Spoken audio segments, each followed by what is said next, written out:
everyone, and welcome to a Get Ready With Me that I'm sure you've seen a million of these already by now. I'm always a bit late to the game, if you will, but that's especially true when it comes to beauty drama nowadays. I was so happy that beauty drama was fading. You know, that was one part of the beauty community that I didn't miss. And I stayed away from it on purpose because I hate it. I love watching drama on TV, but when it comes to my life, keep it out. I don't want it anywhere near me. No, thank you. I will happily, like I said, just watch it on my TV screen. And I know a lot of you could say like, well, that's what we're doing by watching beauty YouTube drama or any YouTube drama. We're just watching it on our TVs as well. It doesn't affect our real lives.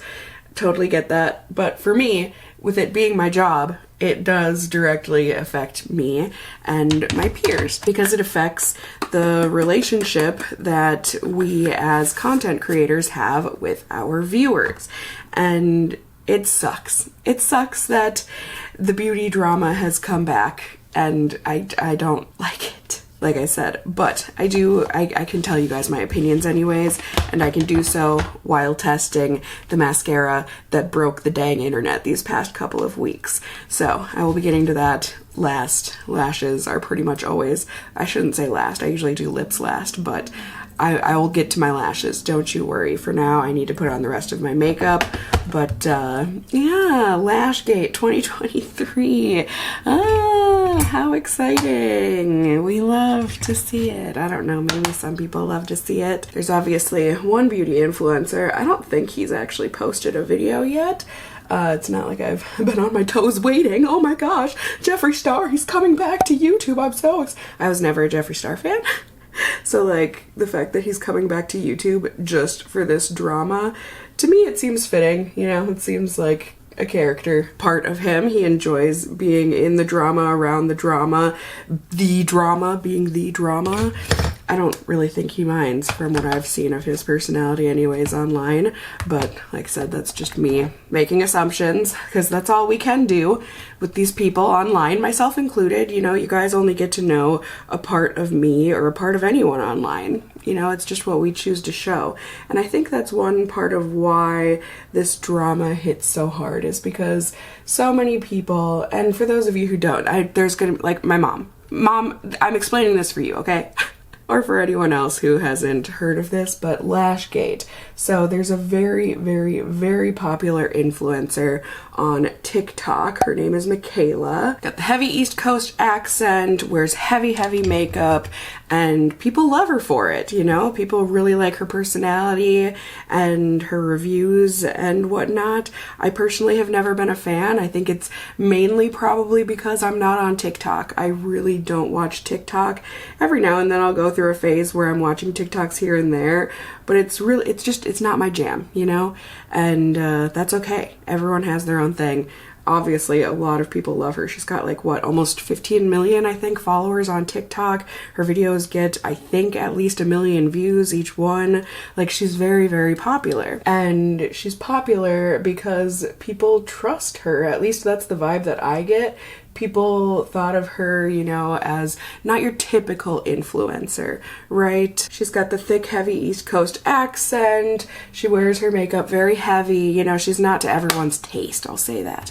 But I think that's what people really liked about her, is that she was herself and she wasn't ashamed to be herself. I don't know why I'm speaking in the past tense. I think purely because people have changed their minds about her after this. I just don't want people to think anything has happened. As far as I know, she is doing great. Well, aside from the drama. Obviously that doesn't feel good for anyone, I don't think. But yeah, people really loved her reviews and her videos. And that's, I think, the main problem here with Lashgate is, like I said, for those who don't know, Mom, she was doing a paid sponsored post for L'Oreal for their new Telescopic Lift Mascara. They had already made the Telescopic Mascara. I feel like it's a lot of people's favorites. I don't know that I myself have tried it, but it's popular enough where they revamped it and made this lift version. And they are obviously a big company, so they are sponsoring people to try out, or not try out, but advertise their new mascara so that new customers can go and buy it. As ads do, that's how ads work. Especially these days, and especially since the big beauty guru boom. I don't know when that all started. I don't know, I feel like it had to have been around when I started YouTube, so between like 2012, 2015, I think is when it especially was really big and blowing up. You know, big advertisers saw the way that these people at home were trusted and loved, and that their money would be going to these influencers rather than spending it on TV ads, because not as many people are watching TVs nowadays. Or back then, I should say, people were watching YouTube and people were trusting these people, and people were trusting these influencers because they were just like them, or you know, they were more relatable than just an ad that you're seeing on TV, right? And I do think it worked very well for many companies. I mean, that's why you saw brands like Tarte and whatnot doing big getaways for beauty YouTubers and whatnot. These big sponsored trips and getaways and what have you, is because it worked. These companies wouldn't have continued pouring their money into influencers if it wasn't working. And like I said, I really do think it's because of the trust that many beauty influencers gain or garner with their viewerships. And I don't think there's anything wrong with that, you know? I personally, that's why I started my channel doing beauty and whatnot, is because I wanted to provide people with a space that they could see unfiltered, honest reviews, at least from my point of view. You know, I'm not using camera filters. I'm not using all of these huge bright lights and filters and whatever else to make my makeup appear different as how you would see it if you ran into me on the street or whatever, you know, if you saw me in real life. And that's not me tooting my own horn. It's just me doing YouTube the way that I wanted YouTube done, you know? When I was looking up a foundation review, I would get so frustrated. I'm like, I just want to see what this foundation is going to look like in real life, not on you under all these filters and lights and on the camera and whatever else. I want to know what it's going to look like on me before I buy the foundation. So I wanted to be able to give people that look into the makeup, or what, do you get what I'm saying? And you know, I would like to think it got my viewers for the most part to trust me, which I appreciate more than anything. You know, that's all I want for my audience, is to be able to know that they can go into my review knowing that I'm not altering my opinion to sell them anything. I am just here to review the product, because I am at the end of the day, you know? I definitely think it had to do partially with why my channel never grew or got really big. I do think a lot of that had to do with the fact that I didn't end up going the route of getting the fancy backgrounds and the fancy lighting and this and that. And you know, there are other reasons why my channel has failed throughout the years, but overall, I would see my channel as a success because of the comments that I get from people saying, you know, like, thank you so much for your reviews. Because of you, I either didn't waste my money, or I was able to put my money towards a product that I knew was going to be good because you gave it your approval rating, and I know that my skin reacts the same as yours, and now I have my new favorite foundation. You know, those are the comments that when I get them, my heart is set aglow.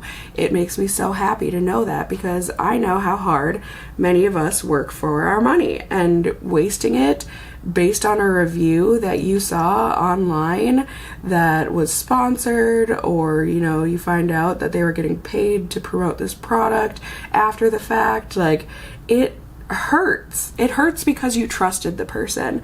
And I think that's why this Lashgate was such a huge explosion overall. It's because people trusted Michaela, and so for her to so blatantly use that trust, or not even use or abuse that trust, but just, like many people in the comments say, like, insult people's intelligence. Sorry, I keep going to explain the drama, but then I go into the reasons why the drama is the drama, and I'm going back and forth. I'm sorry. But basically, for those who don't know, Michaela was paid to advertise the new Telescopic Lift Mascara, and she did so in a disingenuous way. She applies the mascara, and then when she goes to do a second coat, there's a clear cut in the video between when she does coats, and she comes back with the second coat on, but also very clearly with false lashes on. But she doesn't say that she put false lashes on. And furthermore, she denies that she put false lashes on. She denies it in the comments and whatnot. And like I said, it's an insult to people's intelligence, you know? Like people in the comments say, we know an Ardell Wispy when we see it. It's not that hard, especially like in the very beginning of the video when she's like, oh my god, those look like false but she kind of like cuts herself off.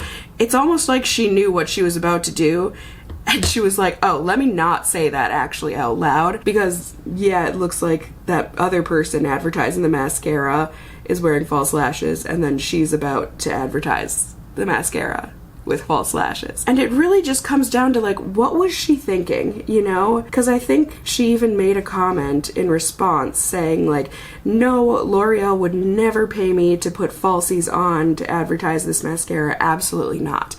Okay, Michaela, that just makes you look even worse, I think, because that means you chose to advertise the mascara in that way. L'Oreal didn't ask you to be disingenuous with your viewers. You chose to do that to be in L'Oreal's good graces, you know? And I myself, having had many sponsorships in the past, I know the feeling of wanting to do that for a brand because you really like the brand, maybe they're paying you very well, and so you feel like you should put in that little extra bit of effort or that little extra bit of sparkle or that little extra bit of oomph into your review in the hopes that they renew your sponsorship in the future, right? I think that's just a normal human feeling. I think anyone would feel that way. I myself pride myself in that I haven't ever done that in the past, at least not to my knowledge. You know, I'm very picky about the sponsors that I choose on my channel, and it's because I know myself too well in that I need to actually like the product in order to advertise it and sell it to my viewers, because at the end of the day, that's what you're doing with a sponsorship, is you're selling something, and there's nothing inherently wrong with that. But when it comes to false advertising, there's obviously something wrong with that. There's a reason why it's illegal. There's a reason why all of these hashtag ad things became a part of the FTC, and it's because not everyone can see past these lies, you know? Especially younger people. Like, it just makes sense. It's just good to put on screen and to let people know that they're watching an advertisement. Like I said, there's a reason why legality is actually involved here. And the fact that Michaela only very briefly had on the beginning of her video that it was a sponsored post, and even then the way that she disclosed that it was sponsored and just saying L'Oreal partner, not actually saying hashtag ad or hashtag sponsored or anything like that, the fact that she did that made it even worse, I think. And just, like I said, the fact that she was trying to, what's the word I'm looking for? Pull one over on her viewers, I guess. It's just gross. It's just gross to me. And I think it was gross to a lot of people because, like I said, it is so obvious, especially since, you know, we're not brand new here. The beauty community has been around for a long time. We know about makeup at this point, and I think that's a reason why a lot of the beauty community or beauty videos have declined as a whole. You know, people aren't looking for tutorials on how to do their makeup anymore. People know. People have such an overflow of makeup. They're not looking to add 800 new mascaras to their collection. They only want to add a new one if it's actually going to be good. There's nothing wrong with that. It makes sense. It makes sense that we are where we are in the beauty community right now, at least on YouTube, and it makes sense that it's translating over to TikTok. You know, history repeats itself. That's nothing new. Just, it's sad to me. It's just really sad that it's even come to that at the end of the day. You know, like, I understand the pull and the want for money, but especially for someone as big as Michaela, you know, and you can see she lives in a very comfy space. Like, you know, we can at least assume based on numbers and stuff she's doing well monetarily. Like I said, it's just an assumption. We can't know for sure, but chances are she's doing all right financially. And so for her to still go and lie, and I'm not saying that it makes it okay for someone who has a smaller audience to go and lie to their audience just for some big bucks. I'm not saying that at all. I'm just saying that it would be less of a motivator, I would think, for Michaela to lie. You know, I could see someone who's struggling to feed their family or whatever feeling a bigger urge to lie to their audience for money than someone who is perfectly fine providing food. They're not struggling at all. You know, it would be easier for them to turn down a monetary offer.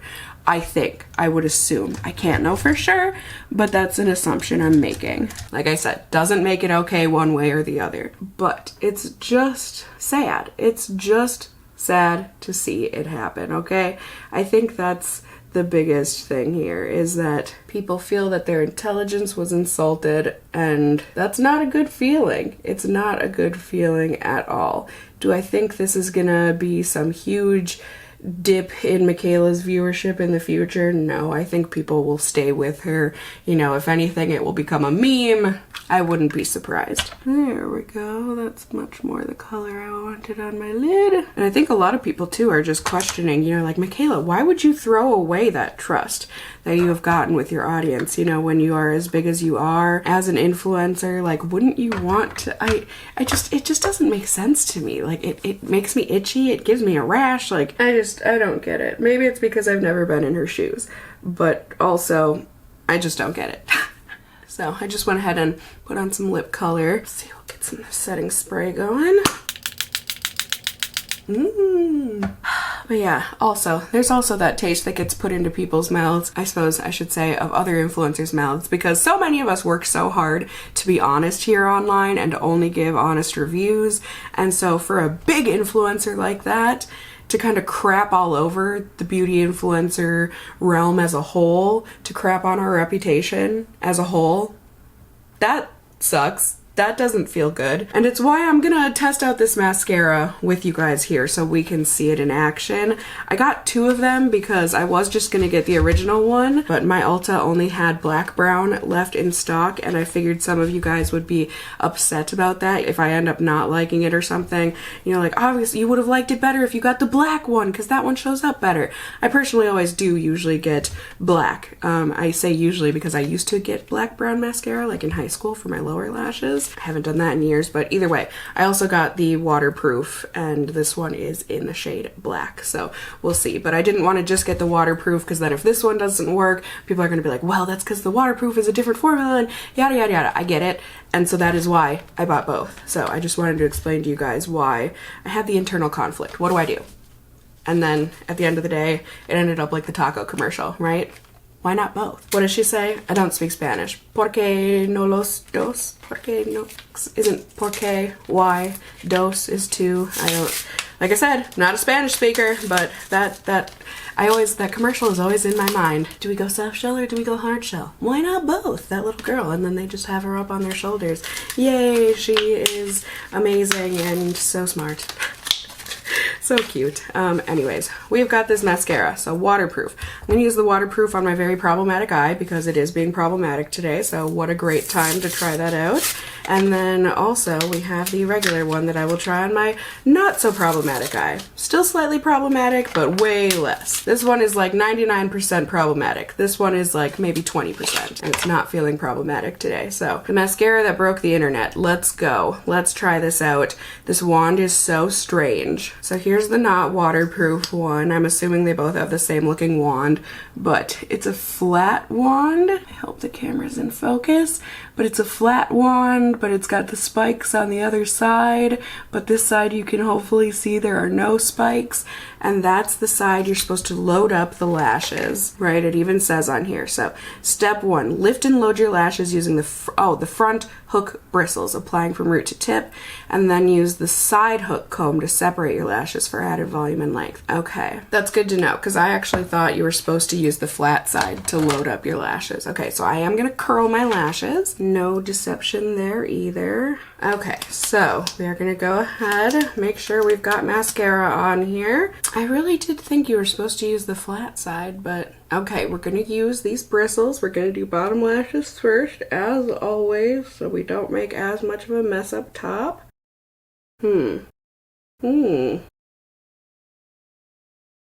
Looks pretty average, a little messy. Now let's go ahead and try the waterproof version on the other side.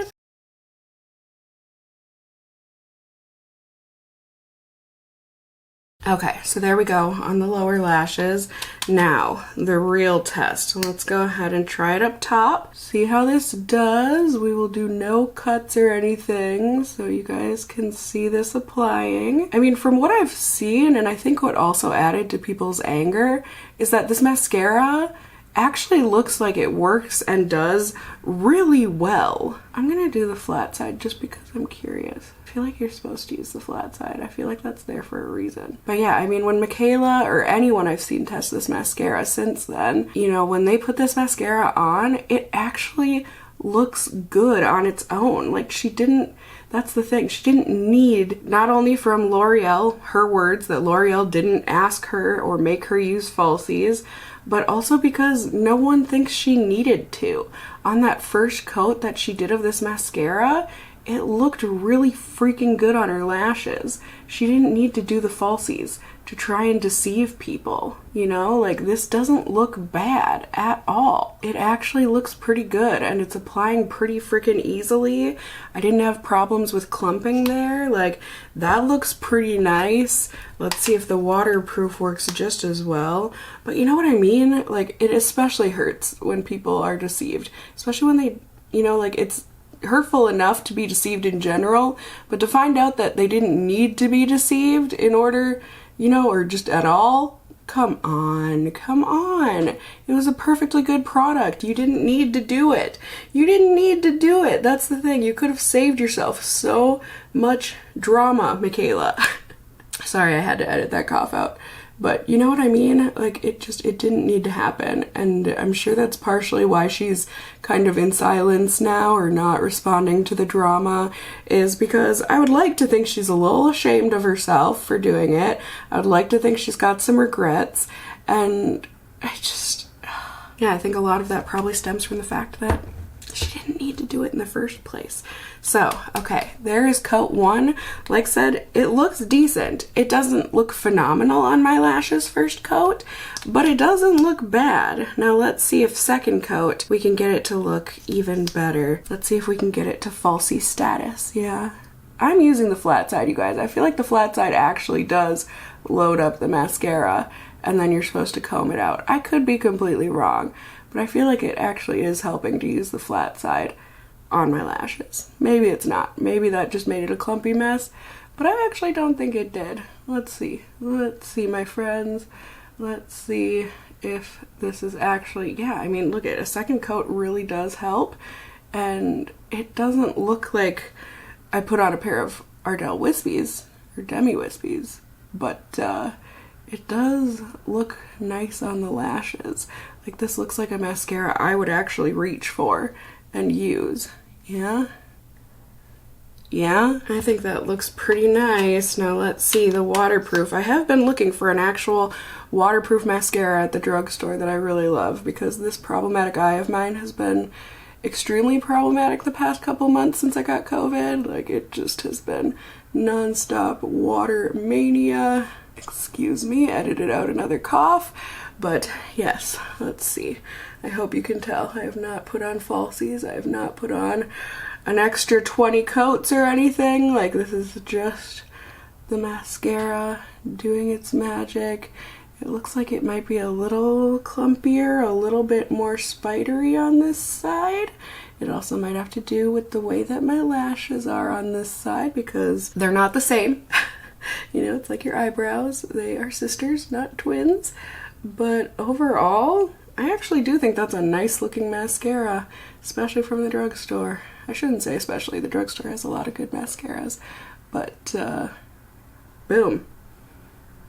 Not bad. Not bad. Not bad at all. Can you guys see? Here it is. Here's the mascara. 2 coats on top, just the 1 coat on the bottom lashes.